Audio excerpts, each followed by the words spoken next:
On today's episode, we will look at the Chicago Cubs' upcoming weekend series against the Cincinnati Reds, and we will ask ourselves an important question. Why are the Chicago Cubs so damn thirsty to sign PCA to a contract? My answer may surprise you.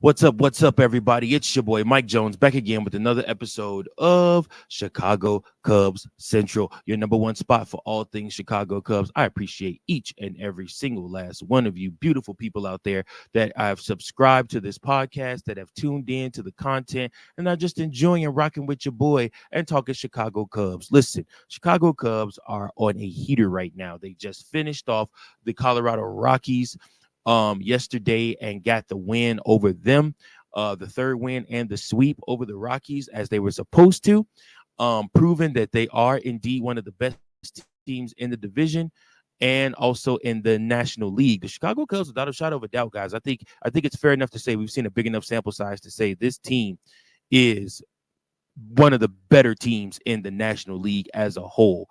The way they come out, the way that they play, the way that they execute, the way that these guys have been hitting the baseball, the way that these guys have been pitching and fielding, it just shows that, like I said, we've got a big enough sample size now to say this isn't just a mirage or this isn't just something that is part of the time. These are who the Chicago Cubs are this season, and it's a good thing to see. We will get into the big reason as to why this is why the Chicago Cubs are like this in a minute. But do me a favor before we begin. If this is your first time watching Chicago Cubs Central, if this is your first time viewing one of my videos, please do me a favor, like, share, and subscribe to the network here on YouTube, or you can find us over on Spotify, or you can find us over on Apple.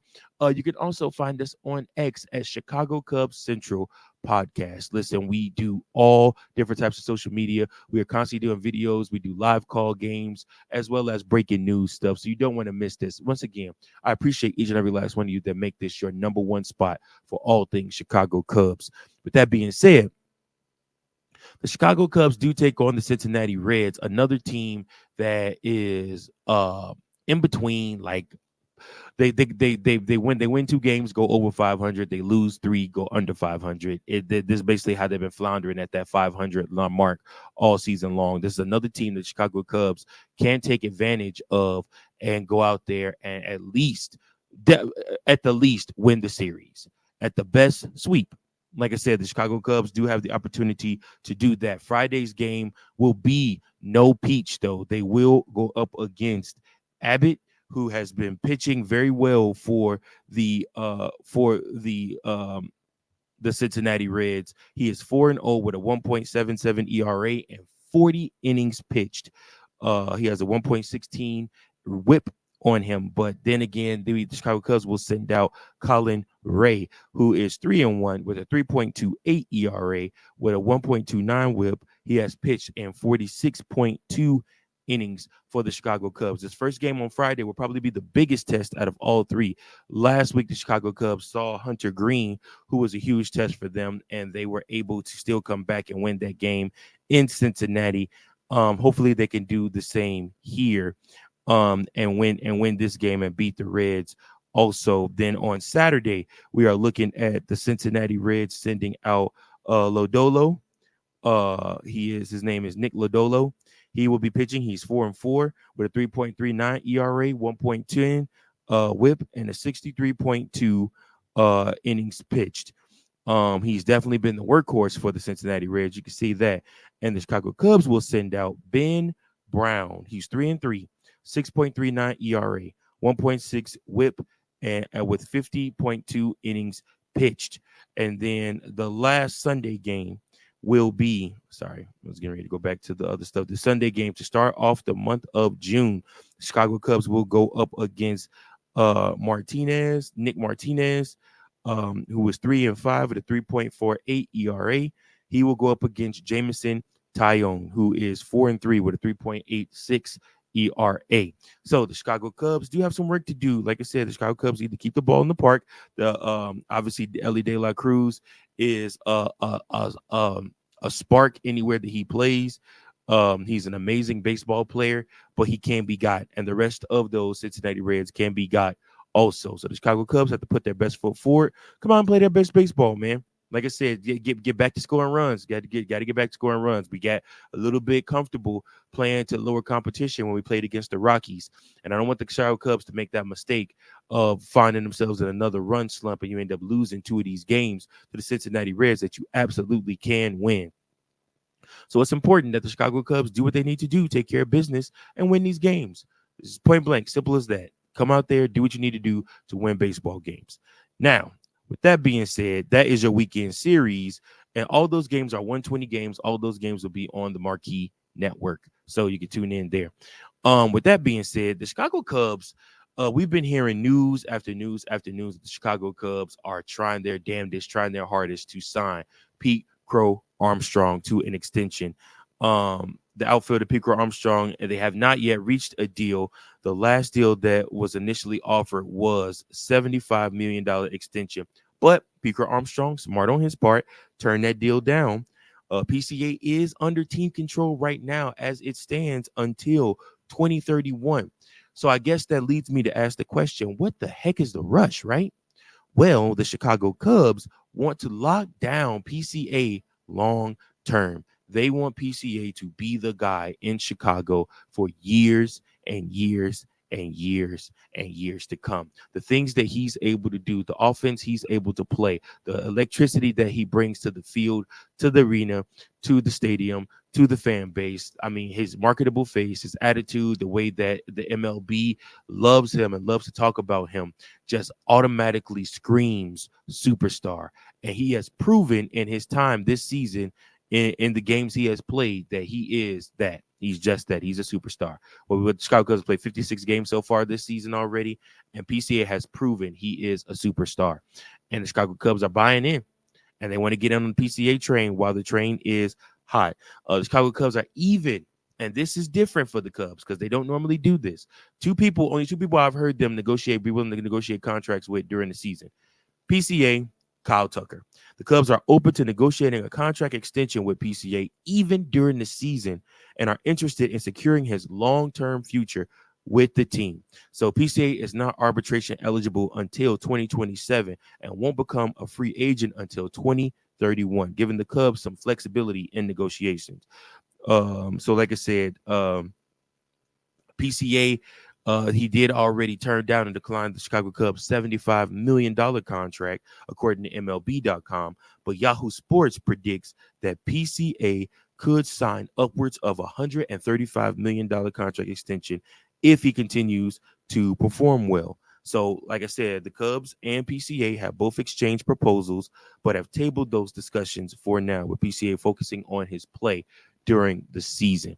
It would behoove the Chicago Cubs to do this. Jed Hoyer, this would be one of the smartest things that you could do. You would actually, if you were able to sign PCA for $135 million contract, you'd be getting them for a steal. That's a steal. PCA very well could end up being the MVP of the National League by the time this season is over with. And we would have him signed, sealed, locked up as one of your top key pieces in the lineup. And he's shown you that he can hit anywhere in the lineup. He's hitting the back of the order. He's at the top of the order. He's hitting the middle. He has done what he needs to do to prove that he is one of those guys. He had another home run yesterday, his 15th on the season. He's 5 behind Shohei Ohtani, who leads the MLB in home runs this year so far.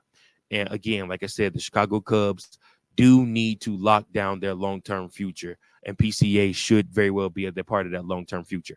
But there's other pieces to this. You also have to remember, what about Owen Caissie? And what does this say about Kyle Tucker? Well, if you ask me, if the Chicago Cubs are trying to lock down PCA and know that they have him, mainly because I do expect the Chicago Cubs to trade Owen Caissie. I do not expect them to keep both the Jaguar and Owen Caissie on this club as prospects. They're going to have to part ways with one of them, maybe both of them, in order to get the pieces that they need to potentially contend for a World Series this season.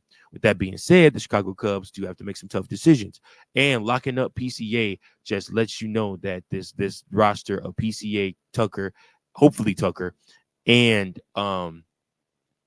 Ian Happ is here to stay for a long, long time. Ian Happ is the captain of the team. Make no mistake about it. Then I would say Dansby Swanson is after that. But then you also have to look at the rest of these guys. Nico Horner is another guy that's a leader on this team also. But PCA very well could become his team.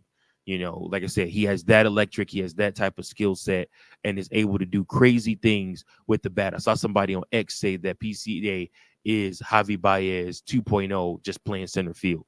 And it made me think, and I'm like, man, you know, they're actually kind of right. Like with the stuff he's able to do, the cannon of an arm, the magic tricks, the way he's able to nab balls and get and steal runs and do things like that. It's just amazing what he's able to do on the baseball field. And that's somebody that you want to have long term.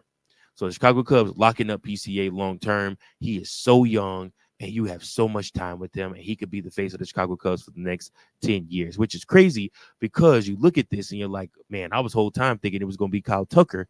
However, Kyle Tucker's taking a back seat, man. He's chilling. I mean, he does his thing. He goes out and is Kyle Tucker.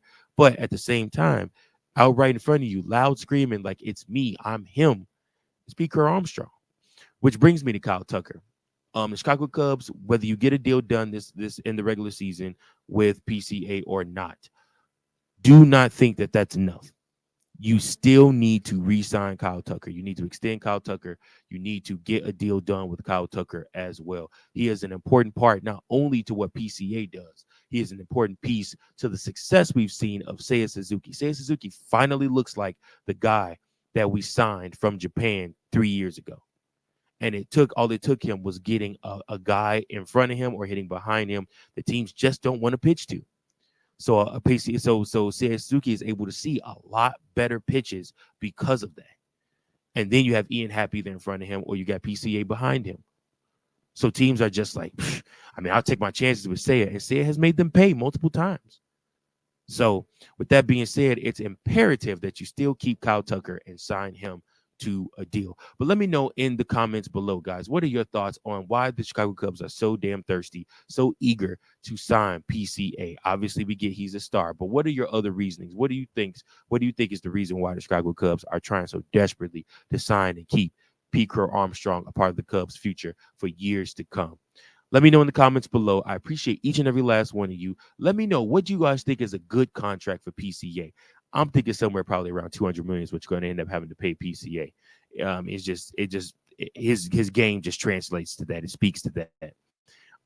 So like I said, we'll see what happens. But once again, I appreciate each and every last one of you. Thank you guys so much for tuning in to another episode of Chicago Cubs Central. Please make sure that you like, share, and subscribe. Also, if you want to be a part of the show, you can write me at cubsbaseball1992@gmail.com, or you can leave me a voicemail at 217-816-5498. Listen, I appreciate each and every last one of you. Until next time, go Cubs, go. Thank you for watching another episode of Chicago Cubs Central, the #1 spot for all Chicago Cubs content. Remember to like, share, subscribe for more Cubs content.